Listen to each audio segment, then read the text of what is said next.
Okay, so you can make content. But is it content that gets the attention of your ideal client? Are you getting the likes, the shares, the saves, the followers, and most importantly, the leads and sales from your social media content? If you want more leads and sales, then content creation isn't just about ticking the box. Content creation is about getting potential clients and leads and sales. And this first step, where they can find you from your content, is a starting point of your whole sales process. If you want to know why your sales process starts here, go and check out this video after on how to use social media for marketing your business.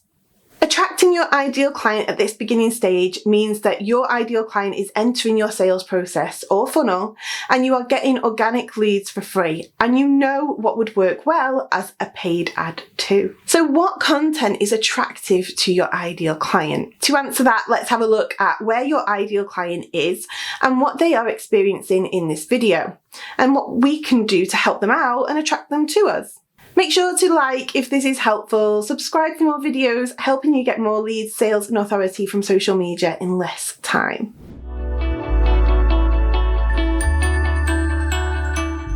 Hey, I'm Karen, and I really struggled with this when I was first starting out. I really struggled to make content that attracted the right clients, and as a result my launches were full of the wrong people. So when it came to sell, no one was interested. This is why I do what I do now, because it turned my world and my business upside down when I learned how to create content that my ideal client wanted to see more of. First things first, we need to work out what your ideal client wants to see and know about. And I'm referring back to some fundamental principles of marketing that Eugene Schwartz reverts to in Breakthrough Advertising. If you want to know more about the stages of awareness I'm referring to here, then check out this video on how to make content for social media that gets leads and sales.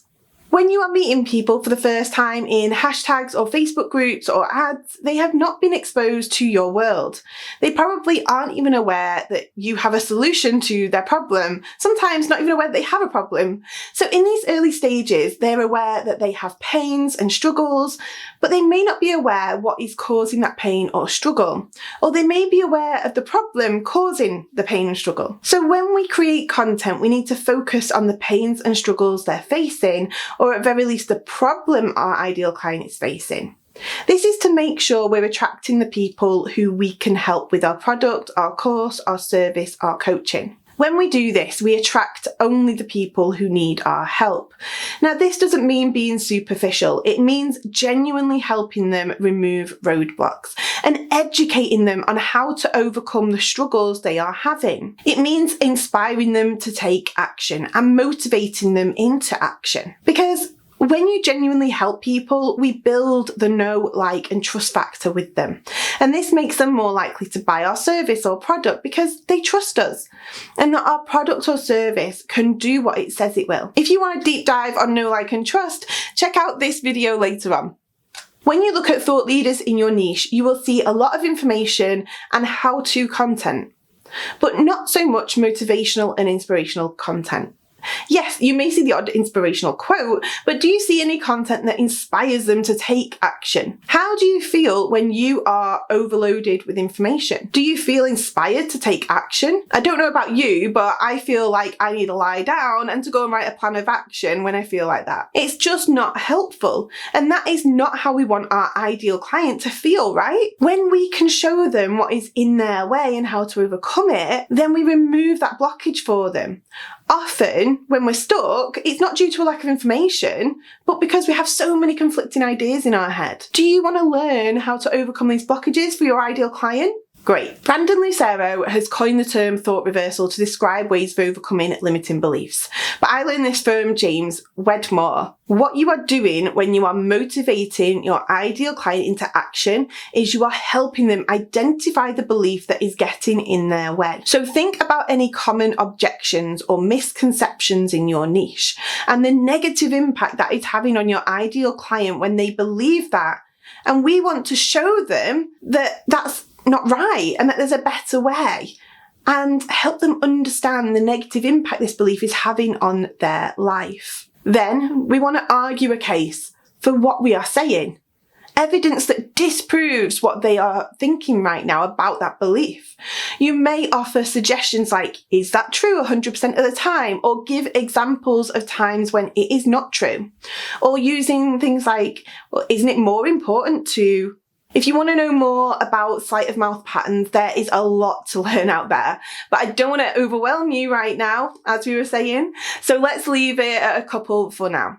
You can always add facts or figures in here too to support what you're saying. Then what new belief would help them? How can they get the results that they want? And what benefit would this give them? They have the choice then to take you up on your new way of thinking or carry on as they were.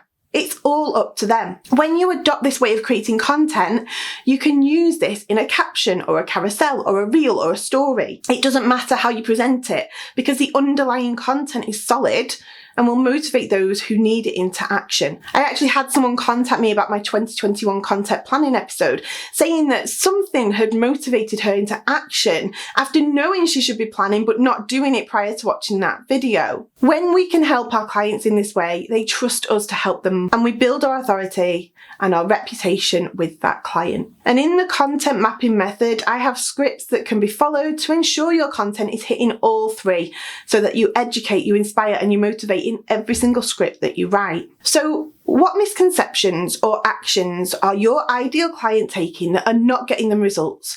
And how can you address these with your content? If you want to create content for social media that attracts your ideal client, you need these 3 things. Be clear on who your ideal client is. Talk to the ideal client's pain, struggle and problems and use educational, motivational and inspirational content using the thought reversal or influence methods as described above to help your ideal client from being stuck. If you want to know more about how I create content for multiple platforms, join the next training on the repurposable content formula. The link is in the description below. I hope you found this helpful. If you have, please like, subscribe and hit the bell to get notified of new videos every Tuesday. Check out these videos for more help on getting more leads, sales and time from social media.